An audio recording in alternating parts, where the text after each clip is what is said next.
It's Friday, October 18th, and I just had my newest acquisition delivered to, and I'm going to bring it on to you right now. It's a 1916 Oakland truck. What you see now, it's been in California forever. Looks as awful, doesn't it?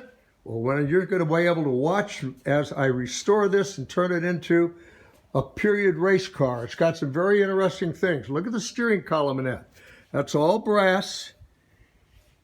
And it's amazing because you can drop it right down. It has open steering. There's your engine. Look at the valve stuff. You'll be able to watch all of this operate.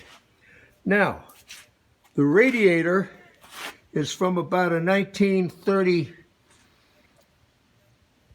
Oakland, I think, or REO. We're not sure. I don't know. This thing is just a fabulous little piece. Looks like hell.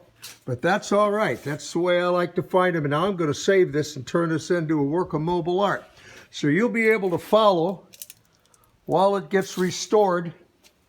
And you'll see what we do. I see this completely done in my mind's eye.